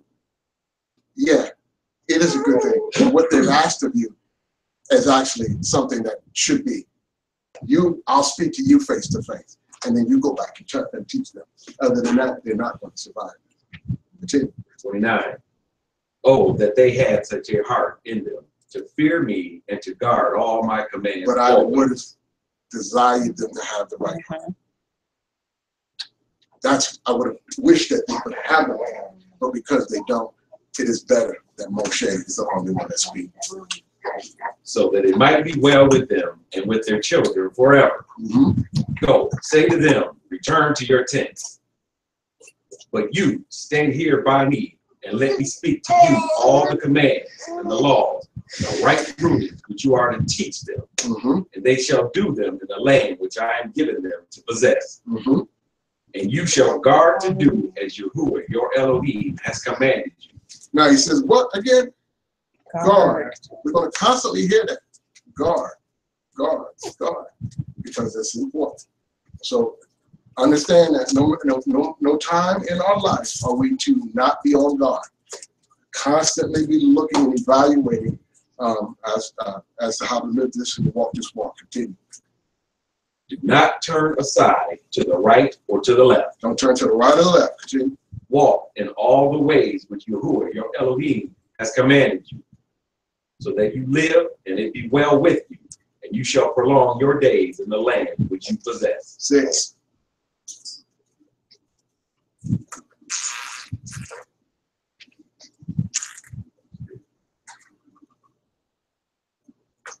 Deuteronomy 6:1. And this is the command, the laws and the right rulings which Yahuwah, your Elohim, has commanded to teach you to do in the land which you are passing over to possess, so that you fear Yahuwah, your Elohim, to guard all his laws and his commands which I command you. Once again, we see not even full verses. We're back to that guarding them again. If we don't get nothing else from it, we ought to be able to get. We need to be guarding his commandments. Guarding his commandments, making sure they don't fall to the ground, making sure that they don't get trampled underfoot, making sure that everybody around us understands fully what they are. Our grandchildren, our children, our neighborhood kids. Talk to them about why and what you do. When they say, they're having a barbecue and do you want to come over? You say, well, what's your daddy cook? Well, he got some pork ribs on the grill. And you can sit down and tell him what? Tell him, Lord, just don't tell him you don't eat it. Because he think you on a special diet. Well, no, we don't eat that. We don't eat that. And why don't we eat that? Because we follow and guard the commandments of the Most High. So we're even teaching the neighborhood kids. We're teaching all that we come in contact with. I was in a conversation, a couple of weeks ago, I was talking about how we're to guard so much, understand that they're an abomination, that we should not even be seeking to eat, to cook our food off of grills that have previously been cooked, stuff on unless they properly clean. I mean, and really, really got to be clean. And one brother was telling me he went out to eat over a family's house, and he said, I'm not gonna eat today. And they're like, why? Because your dishes have been served with abomination on. Okay, well, they might not understand it, but he's standing up and he's guarding the word. Because if he understands the truth of the word, that these things are an abomination, then we don't go back and try to clean that. Well, they searched them up, or they walk. Again, how many of y'all look around and say, we ain't got a bowl in the house, dish bowl over there, and y'all go take it and wash it out? I mean, now it's food that the dog is eating. That bowl. Because everything he eats is an abomination to me. And so I don't clean his bowl out. And my wife better not bring me some dog dinner. Talking about, well, I put it in the dishwasher. I'm not eating out of that. I'm not eating out of that. You know? And so I praise the brother for standing up for that. Because he was like, you know, if these are the things that y'all want to do out of disobedience, then I choose not to eat this day. Guarding the commandments of the Most High. You and your son and your grandson, all the days of your life, and that your days be prolonged. And you shall hear, O Yashrael, and shall guard to do, that it might be well with you, and that you increase greatly as Yahuwah Elohim spoken to you, in a land flowing with milk and honey. Now we're getting ready to go into 4 through 9, and we repeat 4 through 9 every. We just do it in Hebrew. And so for those that, as y'all were reciting what we were speaking in Hebrew, want to know what we were reciting, it was directly from Deuteronomy, the 6th chapter, 4 through 9, and here we go. Yashrael, Yahuwah, our Elohim, Yahuwah is one. Listen, hear, Ishmael. Continue. Yahuwah, your Elohim, with all your heart, and with all your being, and with all your might. So it should not be any area in there where we're sharing, adding, subtracting, but all of our heart, where we serve our Yahuwah, our Elohim. Should anybody be able to lay a finger on us and say, well, you know what? I think, you have to have a little bit more respect for, respect for your Elohim. That should not be spoken of us. We should be constantly seeking and searching out our hearts to make sure that we're living all that we know to live and all that we can live. Continue. Verse 6. And these words which I am commanding you today shall be in your heart, and you shall impress them upon your children. Impress them upon your children. None of our children, if we're awake, if we're living Torah, when our children grow up and leave our house, and somebody asks them, do you follow Torah? If they say, what is Torah? Shame on you. Shame on you. They need to know what Torah is. They need to understand and to know. And nobody should be able to tell them anything and say, well, you don't have to live according to Torah. But they didn't heard their daddy speak on Torah, talk about it, and its commandments, talk about how good it is, talk about how righteous it is, show in the scriptures the arguments as to why it is not done away with. There should not be a child leaving our homes that is not prepared to deal with the nations around us considering Torah. It is to be impressed upon their hearts. Continue. And shall speak of them when you sit in your house, and when you walk by the way, when you lie down, and when you rise up, and shall bind them as a sign on your hand, and they shall be as frontlets between your eyes. They should be the very focus of your thinking. They should be bound around your hand. Everything that I do, all of my thinking is surrounded by Torah. All of my doings should be based off of Torah. Continue. Verse 9. And you shall write them on the doorpost of your house and on your gates. When I come in, I'm thinking Torah. And when I leave, I'm thinking Torah. Hallelujah.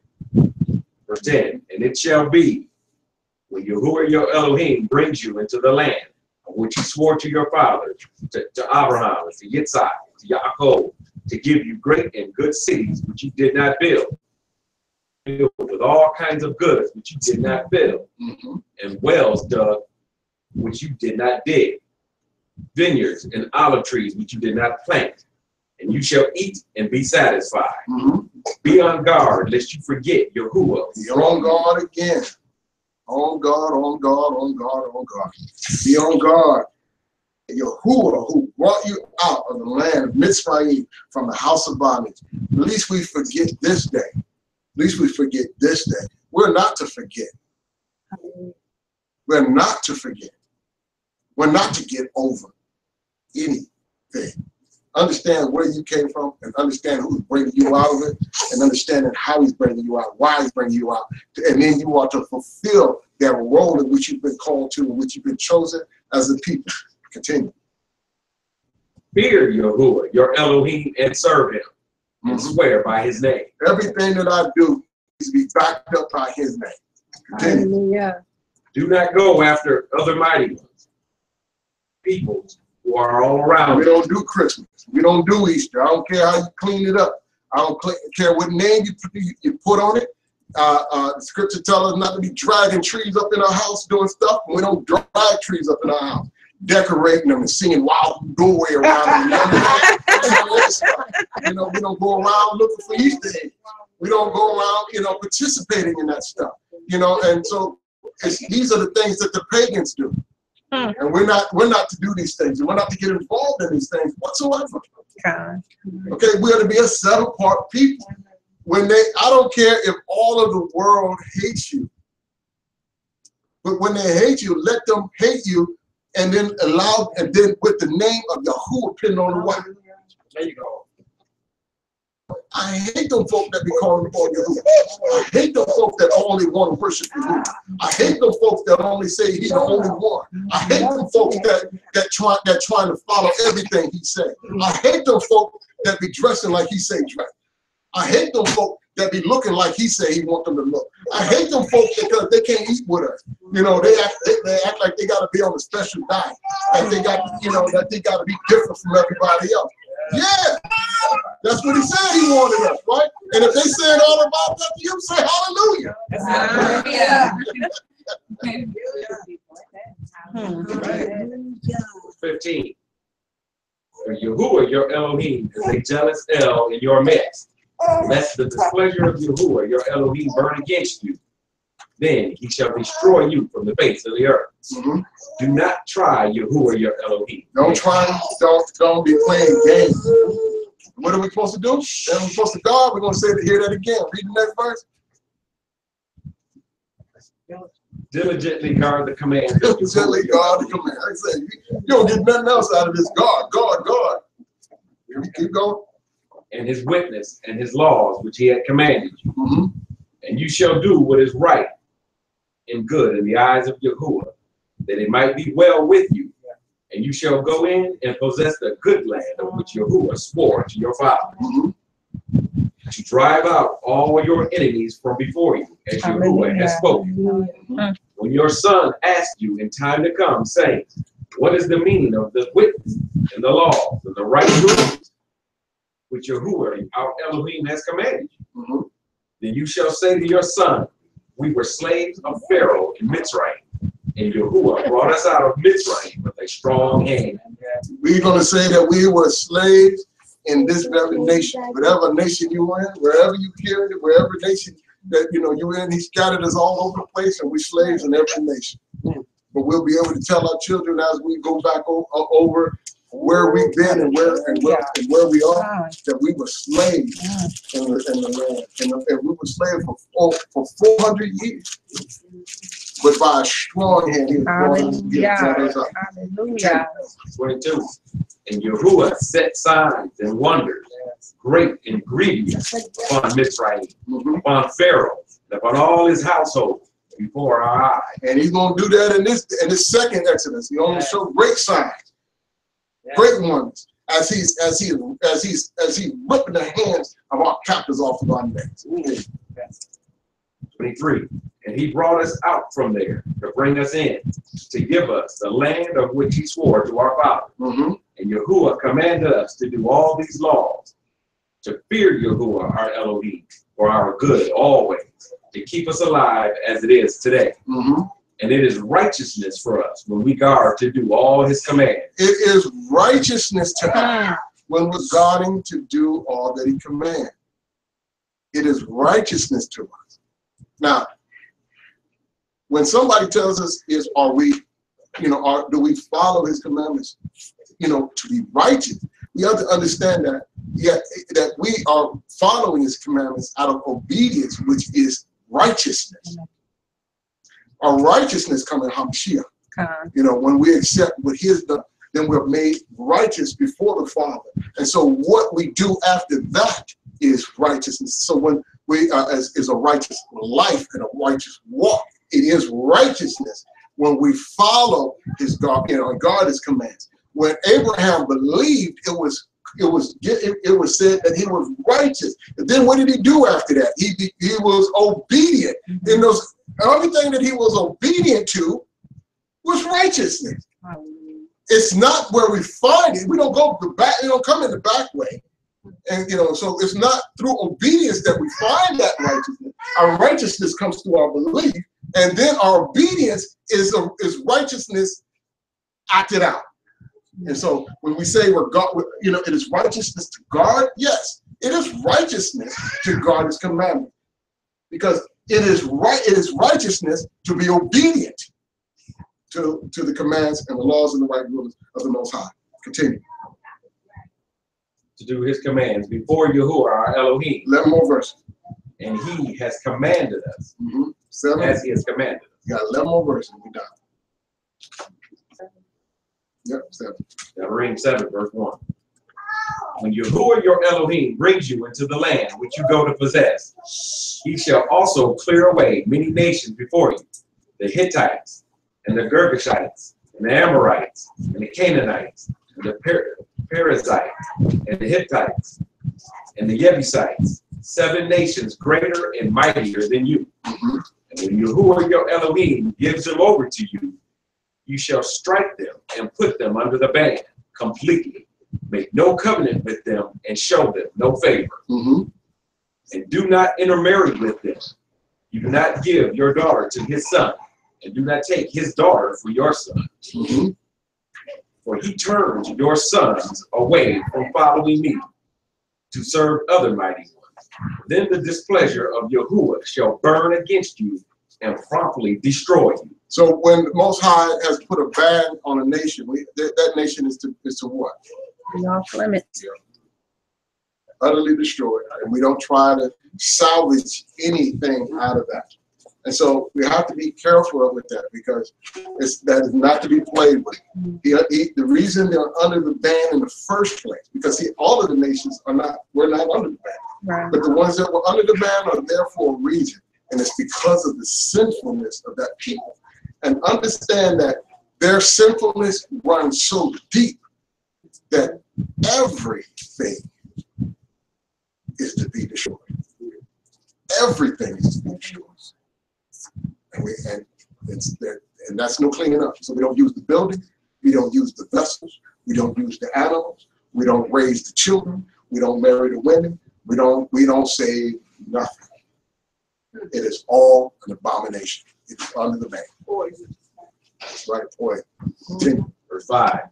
But this is what you do to them. Break down their slaughter places and smash their pillars. So we don't go using their churches. I don't care how pretty they are. You don't go using the edifice. I don't care how much money they are, how much gold is in them.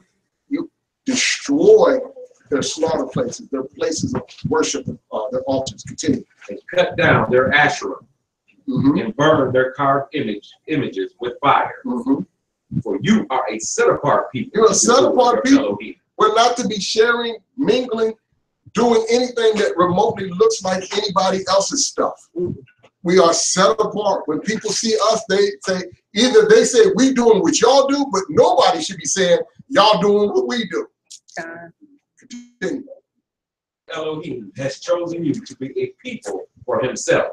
We are his people, and we are chosen to be a people for him.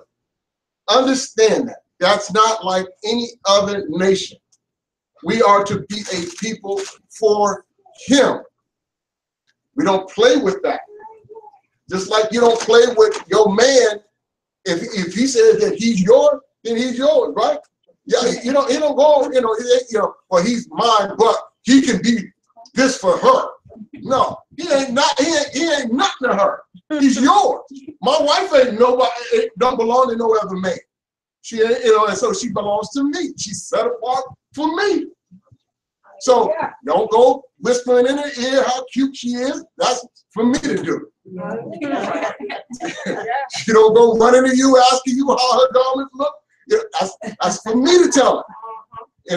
I'm the one that rubs cheeks and next thing with her. I'm the one that give her a nice hard squeezing hug. You know, and that ain't for you to do. That's mine. So we are set apart for the Most High. We don't share that with no other mighty one. We don't sit up and work, you know, we ain't worshiping together. You know, y'all can come, once y'all let go of y'all mighty ones and want to understand and learn, y'all can come and learn. But we're not coming and saying, oh, well, this is the third Sunday, so we're gonna go to the Catholic Church and sit and worship with them. We want to show them how friendly we are. No, let's show them how set apart we are. We ain't looking for you. You can find us, but we ain't looking for you. Continue. A treasured possession. We are a treasured possession. Understand, the Most High ain't letting nobody take his treasure. He ain't letting nobody take his treasure. You know, his treasure will always and forever be protected.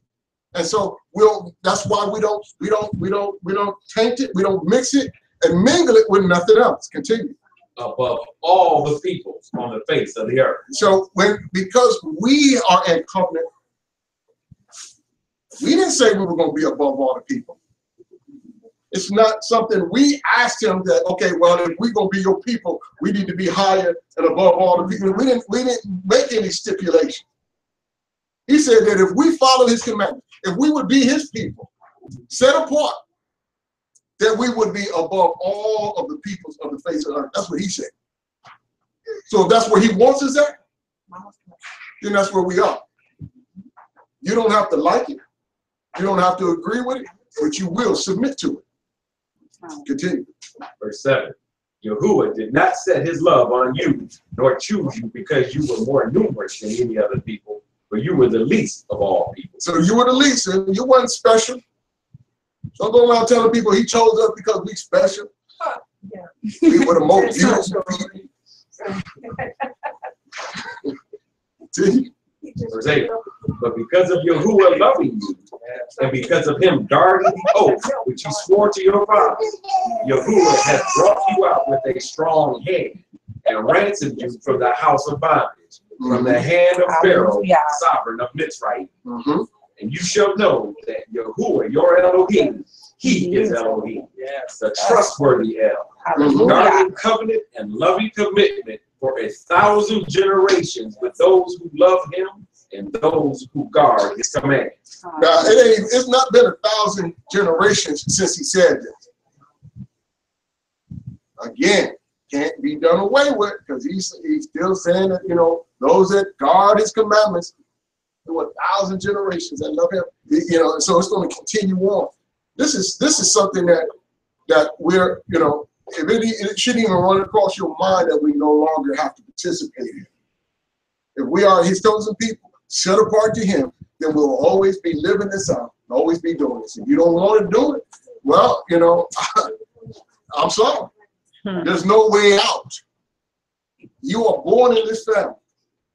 And because you're born in this family, there is no other choice. You either will be blessed or you will be cursed. Continue. 10. But repaying those who hate him to their face to destroy them. He does not delay to do so with him who hates him. He repays him to his face. So I mean, so it ain't gonna be secret. You ain't gotta hide. He knows it, and his commandments are true. And so I mean, he'll let you know, and he'll do it to your face. Continue. Verse 11. And you shall guard the command. God, you shall guard the command. Again, we're talking about God. I didn't count this, but man, I feel like we said it 15, 20 times. Go ahead. And the law, and the right rulings, which I command you today. To what? To do them. To do them. We're done.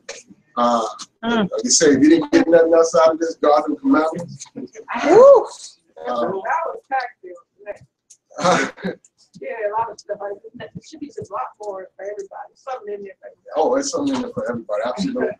For those of y'all that's online, go ahead and you got questions, comments, concerns, get to type quickly, so that we can get them answered. I know that there's a little delay, and so just so that you don't get caught in that delay and be caught wanted, go ahead and type your comments in. And for those that are in our mix, I know we got a lot of people, and we got all day, so I don't care. Everybody in here can have 7 questions if you want. We'll answer them all. But any questions, comments, concerns? I had a question. I was trying to remember, but what did Moses do particularly? What did he do to not make it into the land? Anybody want to answer that? Go ahead. What Moses did is he struck the rock instead of speaking to him.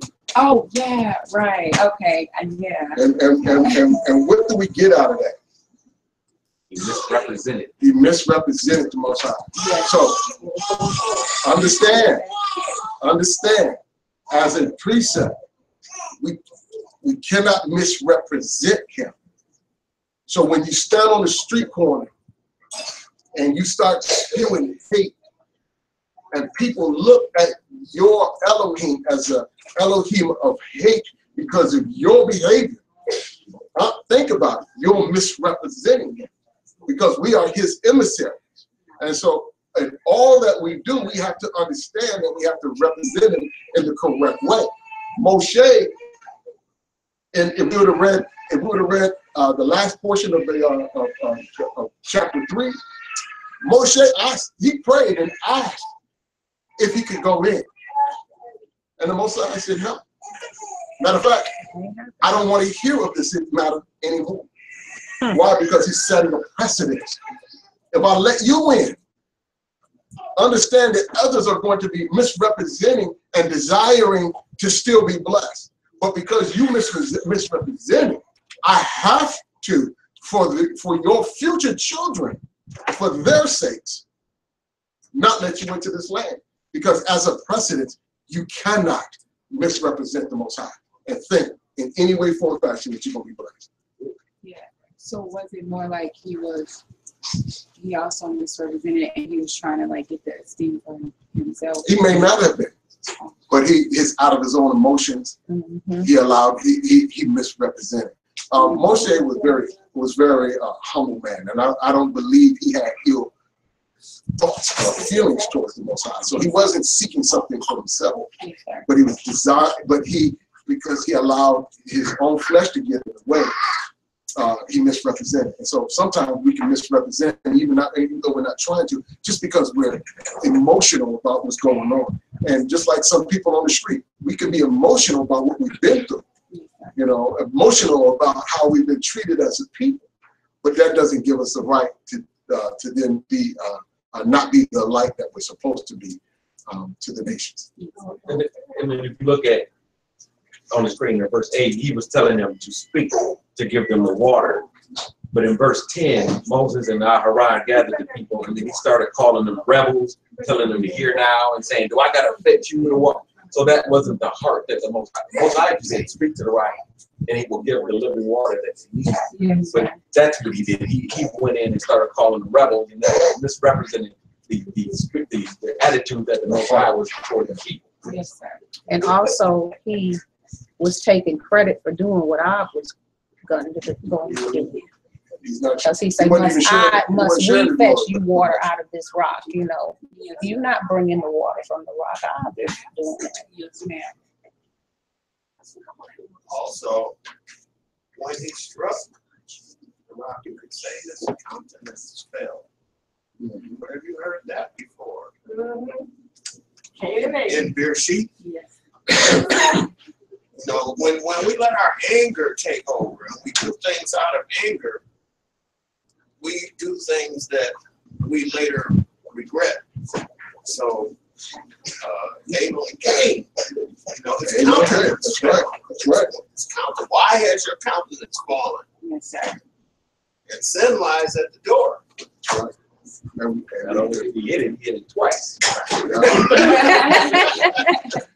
have to be on guard. We have to be on guard for that. And I know that your coaching, because of how the Most High made you more emotional, but you have to always be on guard that your emotions don't lead the way.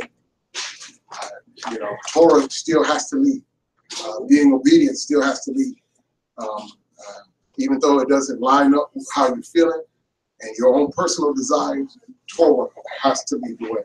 So, and so we have to remember that, and you'll be above the odds. Y'all have to watch that more, because you know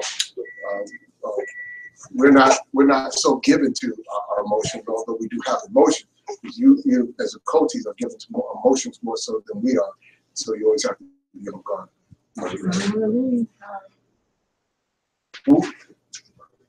Okay.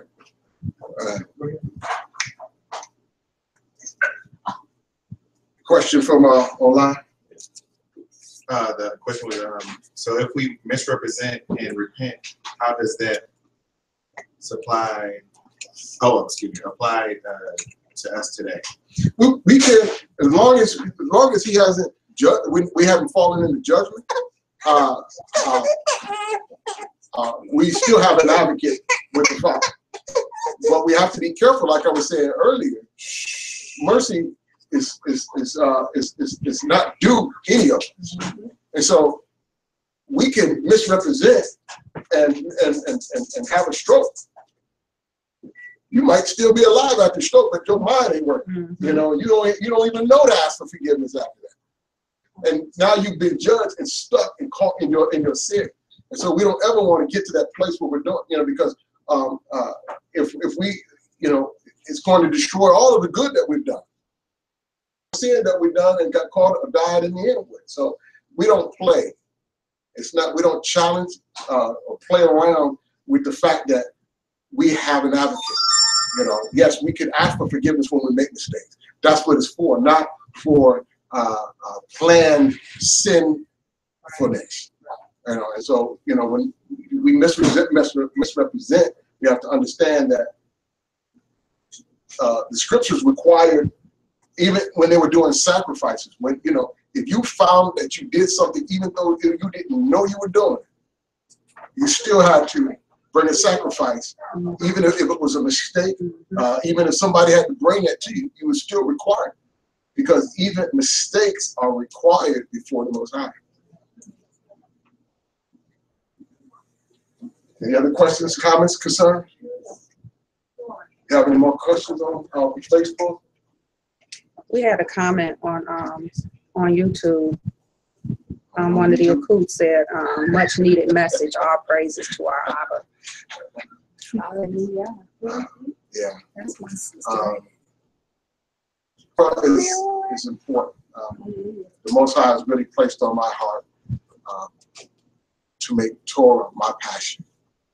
And, you know, I want, you know, so much for us to understand and to learn. And so I will forever be in Torah, teaching Torah, leading, guiding, and bringing understanding as far as Torah is concerned. We will never be at a time where it's not important. It's much needed today, it's much needed yesterday, and it's much needed tomorrow. And so for all of us, we need to learn as much of Torah as we possibly can. Digging, I've always said that, you know, and I was having a conversation with my Hakis, and we were talking about when we dig in the scriptures, we trying to find those deep meanings and understanding. Those are great, but they're weighty. It's like finding a brick of gold. We can find bricks of gold and carry bricks, but we can only carry bricks of gold when it's so far. But what we need is little coins that we can carry and spend daily. And that's what, and when we go through Torah and we start talking about precepts, that puts coin in our pocket. And we can spend that amongst each other and we can carry it throughout our lives. But if all we give it is bricks, then we're only going to get so far because they're too heavy to carry. And we can't spend them all. And we can't find, you know, and so everywhere, although they're extremely valuable, they're you know, unless you know how to properly create your own coin out of that, you might not be able to spend that at all. You know, and so I need coin when I'm talking to my wife. I need coin when I'm dealing with my brothers. I need coin when I'm in, you know, when I'm in a conversation with a coach that's not my wife. I need coin. I need Torah to help me understand how I'm to behave and how to speak. I need coin in my pocket when I'm upset. I need coin in my pocket when I go out into the nations, so that I can represent and spend amongst the nations, so that we're all gaining and but I can't give bricks to the nation. So they're important for us all. I want a room full of gold bricks, but I also need bags of coin to spend on my daily. Hallelujah. So I don't have a question or anything like that, but as you were sharing, it was impressive on my heart and holy Smith. We just pray that we would be given the heart to guard the commandments, that we have it in the forefront of our minds. Hallelujah. Collectively pray for that guarding of His word daily. Hallelujah. As you were talking about, that our walk, our life, our everything. Hallelujah. You want online? Well, what is that precept that says, seek Yahuwah, lean not onto your own understanding? Proverbs 3:5. Yeah. Trust Him in all your ways. Acknowledge Him in all your ways, and He'll make your path straight. And that is the guarding. That is the guarding. Because if you had something precious, and you were required to bring that all the way to the end, and you make sure you don't bury it, and leave, because I don't want anybody to walk behind me and I'm dead. I'm carrying that with me everywhere I go. I'm guarding it with all of my heart, with all of my desire. I don't care if I lose my job. I don't care if I lose my family. I don't care if I'm unfriended by everybody I know. But when I get to the end, I'm going to have this with me. Because when we get to the end, in Revelation, the 22nd chapter, it said those that will have a way to the tree of life are those that that was in his that were following his commands. So we got to bring this all the way to the end. We got to get it there, and make sure that we get it there complete and whole. Yes, sir. Got the verse. This is more like this one personally. Like at the same time. We know that fringes is part of the law, right? Mm-hmm. Yeah, I'm just going to do this because I got to correct someone. I'm going to do it while we lie. I wasn't going to do it, but I got to do it. Because it's a teacher out here telling his congregation, do not be coming here with fringes on. I'm going to say, Well, if he's telling us these things because he wants us to he wants us to remember. These are things that we do to remember. He understands us as human beings. And so sometimes we need reminders. We need things to relate to, that point to, that make us accountable. If you don't have to know me, you walk up on me in the store and you see I have fringes on. I am now accountable to my actions because you know who I am. Mm-hmm. I have to answer for my behavior because somebody else that knows is going to hold me accountable. Mm-hmm. Now, if they see me up there whispering, I'm married, I got fringes on, and I'm whispering in the ear of some chick out, from the nation. Well, I'm in public and I'm representing who he is. So I'm bringing naught upon him, so I'm breaking that. I'm also misrepresenting him. And now I'm showing myself, I'm supposed to be showing myself accountable because I got those fringes on. And so it's not only for us, but it's also for us. It's also for those around us that don't know who we are, that can actually help us in our walk and walk with us, connect with us. As a nation of people, we are accountable to each other. That is something we need to understand and get in us. We like this nation. This nation, we're individuals. In this nation, we are responsible to each other. I cannot let my brother sin and walk away. I can't do it. I need to know that who he is. I'm looking for his friends. And I'm looking for his outward representation that says, I am one that follows his commandments.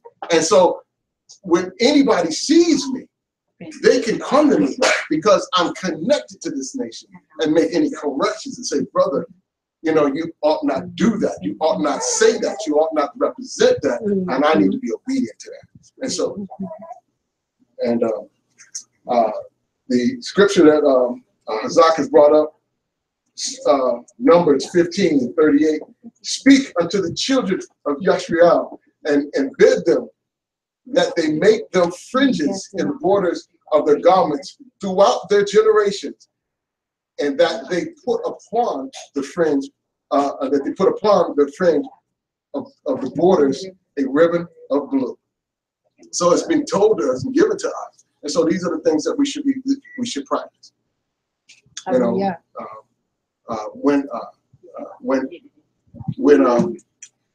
you know, all nations have different practices that show that we're in covenant or commitment.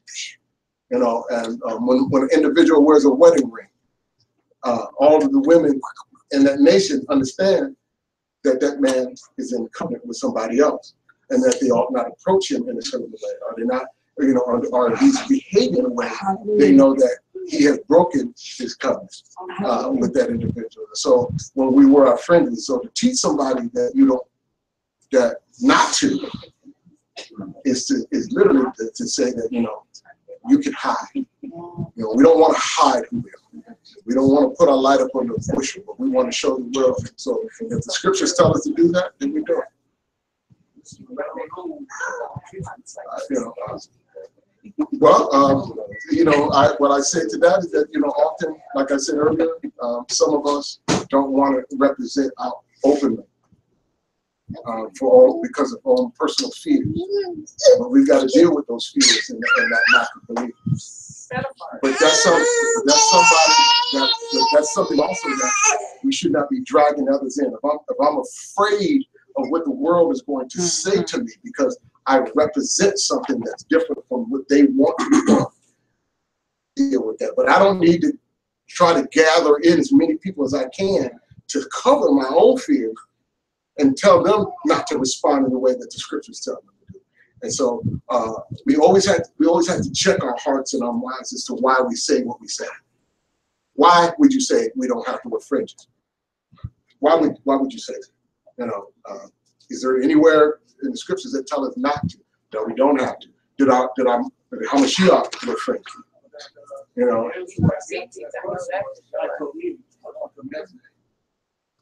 He said he don't want to start no confusion. Confusion in what way? So second Maccabees 4, it says, for he talking about the Grecians trying to make the Yahudim become Hellenistic, to blend in with them.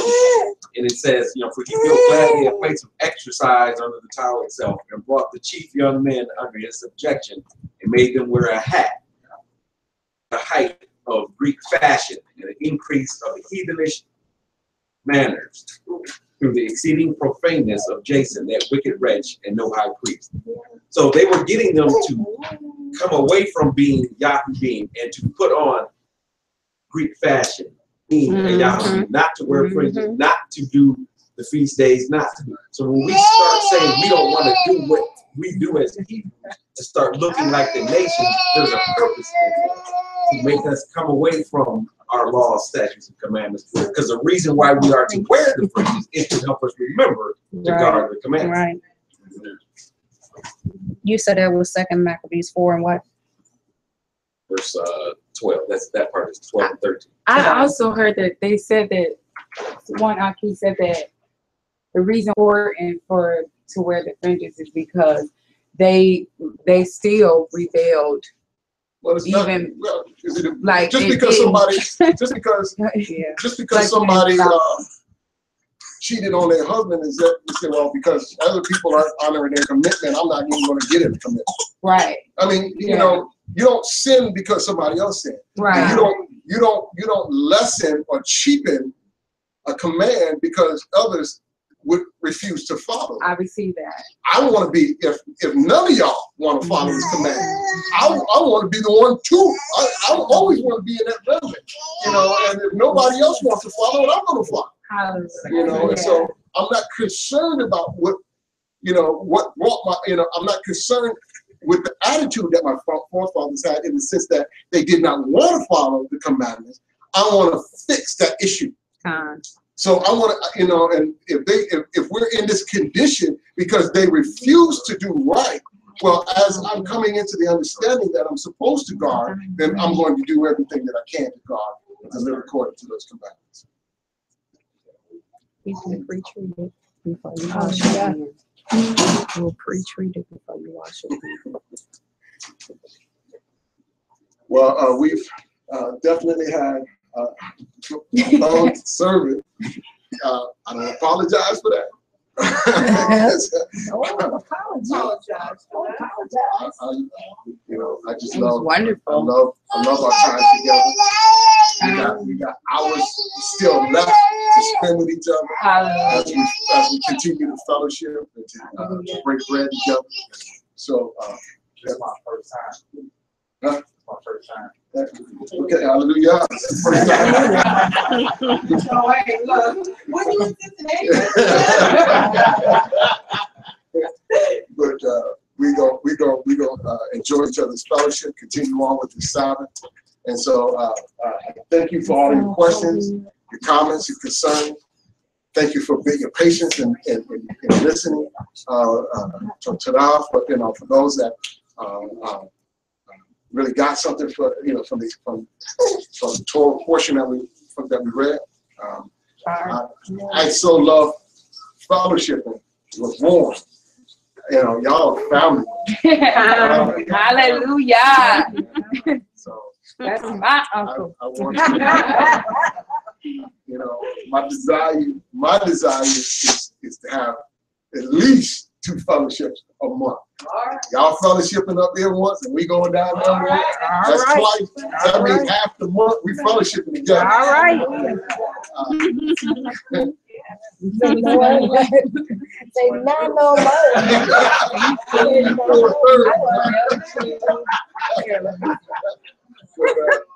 But yeah, it is amazing fellowship. So I really want to end on that. So let's pray. Let us bow our hearts and pray. Abba, we thank you for this time of study, the time that we've gotten into your Torah to gain understanding. We want to guard, and so teach us what guarding your Torah is individually. You know, you are a consuming fire and understand each one of our hearts. And so deal with us individually on those areas that we need to improve and guard. Those areas that we've fallen short, those areas that we've not been able to see. Open our eyes that we may see clearly, that we may set the record straight. We ask that you bless this continual fellowship, this continual coming together and gathering. We know that you're building and you're bringing us together as a nation. And so we feel that spirit in us, and we desire to be one. We desire to be accountable to each other, to be a light in this world. So we ask that you bless this food that we're about to receive. Take away all manners of harm and disease. Cleanse those areas that we overlook or out of ignorance that we're eating that are not right, and just help us to grow in that area. And we ask that you bless the hands that prepared it. And we ask this in the name of your Son, Yahushua. We say hallelujah. Hallelujah. Hallelujah. Hallelujah. Hallelujah. Hallelujah. Before we go, let's recite after me. Bemid 6 is 24, 25 and 26. Yahuwah bless you and guard you.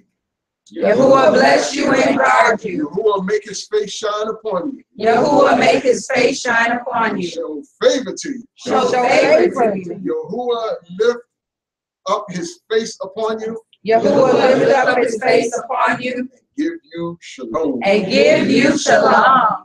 Hallelujah. Hallelujah.